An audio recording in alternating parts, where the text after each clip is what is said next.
हाय, hello, नमस्कार मैत्रिणींनो, स्वागत आहे तुमचं माझ्या यूट्यूब चॅनलवर. मैत्रिणींनो, आज आपण मला वाटतं वाळवणीचा तिसरा पदार्थ करतो आहोत. तर आपण हा बटाट्याचा किस उपवासासाठी वापरू शकतो. नॉर्मल आपल्याला जर चिवडा चटपटीत खायचं असेल तरीही करू शकतात. तर चला आपण सुरुवात करूया बटाट्याच्या किसला. तर चला बटाट्याचा किस कसा करायचा तो आधी बघूयात आणि नंतर मग चिवडा कसा करायचा तेही बघूयात. तर हे बघा, आता साधारणतः बटाटे घेतलेले आहेत. आपल्या आवडीनुसार कितीही घ्या. मी 10 बटाटे घेतलेले आहे. स्वच्छ पाण्याने धुवायचे आहेत. चोळून धुतले आणि 1-2 मिनटं तरी पाण्यामध्ये असेच ठेवून द्यायचे आहेत. पाण्यामध्ये ठेवल्यावर 2 मिनटांनी आपण ह्याची सालं काढून घ्यायची आहेत. 2 मिनटं ठेवायचे, कारण का माहिती आहे का, ह्याची साल पटकन ओली झाली की आणि 2 मिनटं राहिली की छान पद्धतीने फटाफट निघते. नाहीतर आपण जर सुकीच काढायला गेलो तर निघते, पण थोडा असा वेळ लागतो. म्हणून थोडं 1-2 मिनटं तरी पाण्यात ठेवायचे. हे बघा, अशा पद्धतीने आपण व्यवस्थित असे सगळ्या ह्याचे साल काढून घ्यायचे आहेत. हे बघा, साल काढून घेतलेले आहेत. पाण्यामध्ये बटाटे ठेवलेले आहेत आणि पहिल्यांदा स्वच्छ धुवून घ्यायचा. साल काढल्यावर सुद्धा बटाटा धुवून घ्यायचा आहे. हे बघा, ह्या किसनेने काय होतं माहिती आहे का, खूप छोटे छोटे किस निघतो आहे. तर मला तर वाटतं आपण ह्यांनी बघूया, ह्या सोलणीने कट करून बघूयात.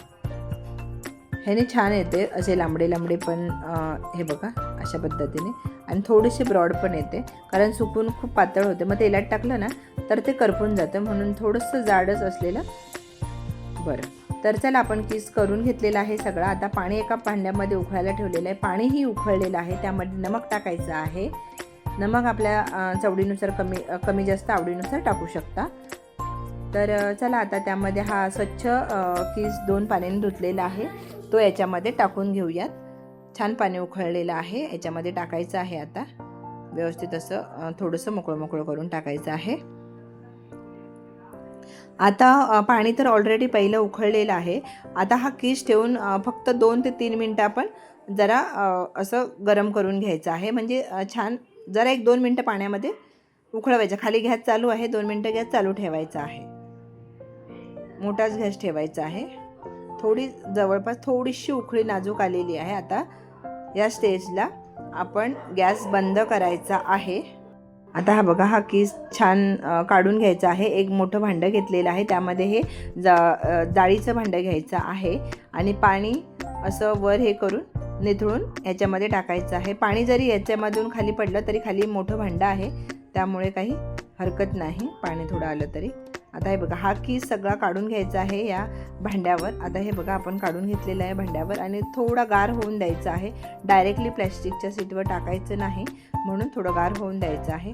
चला, तर मग आता गार होतो आहे, तर आपण वरती हे बघा झालेलं आहे, पाणी खाली पडलेलं आहे. आता आपण वरती प्लॅस्टिकची शीट अंथरायचं आहे. प्लॅस्टिकचा कागद अंथरलेला आहे आणि हा चिवडा, हे बटाट्याचा किससुद्धा छान गार झालेला आहे. आता उन्हामध्ये छान 1-2 दिवस तरी छान सुकवून घ्यायचं आहे. हे बघा, हे टाकून घ्यायचं आहे व्यवस्थित पातळ.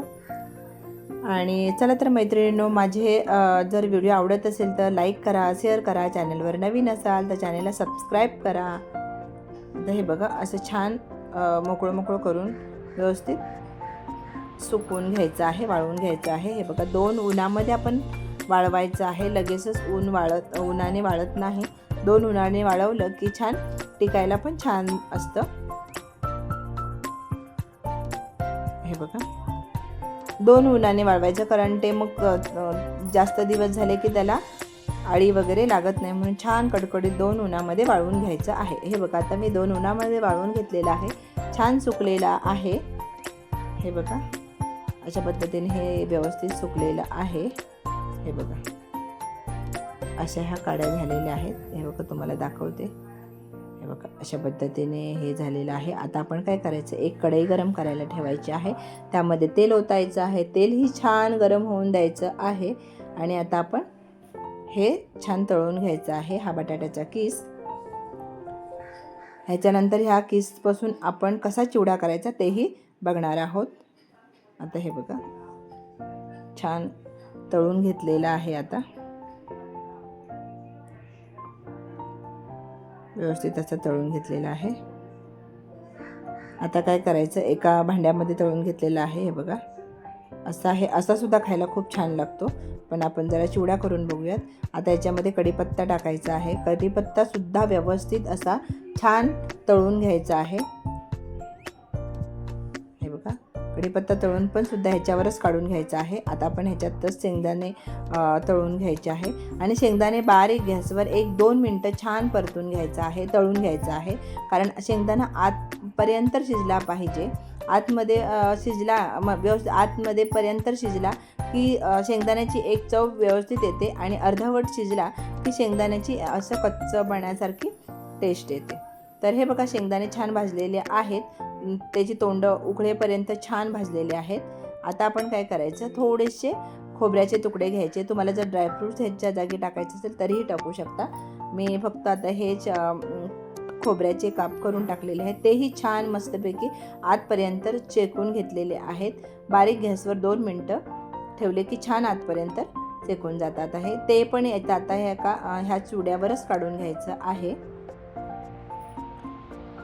आता हे बघा, हे जे मोठे मोठे आहेत ते असे तोडून घ्यायचे आहेत. हा किस तोडून असा घ्यायचा आहे. मोठे मोठे लांबडे वगैरे असतील तर असं तोडून घ्यायचा. हे बघा त्यामध्ये आता थोडे मसाले टाकायचे. चाट मसाला टाकायचा आहे 1 चमचा. त्यामध्येच आता आपण नमक टाकायचं आहे चवीनुसार. आणि हे बघा लाल तिखट तुमच्यानुसार टाका, कमी जास्त तुम्ही टाकू शकता. आता चमच्याच्या साहाय्याने व्यवस्थित असं मिक्स करून घ्यायचं आहे. बघा अशा पद्धतीने छान व्यवस्थित मिक्स करून घेऊयात. हे बघा रेडी आहे आपला बटाटा चिवडा. हे बघा किती छान दिसतो आहे. चवीलाही अप्रतिम लागतो आहे. तुम्ही संध्याकाळचा चहा वगैरे करत असाल तर त्याच्याबरोबर खायला एक चटपटीत हे खूप छान ऑप्शन आहे. तर मैत्रिणींनो चला हा नक्की तुम्ही करून बघा आणि खा.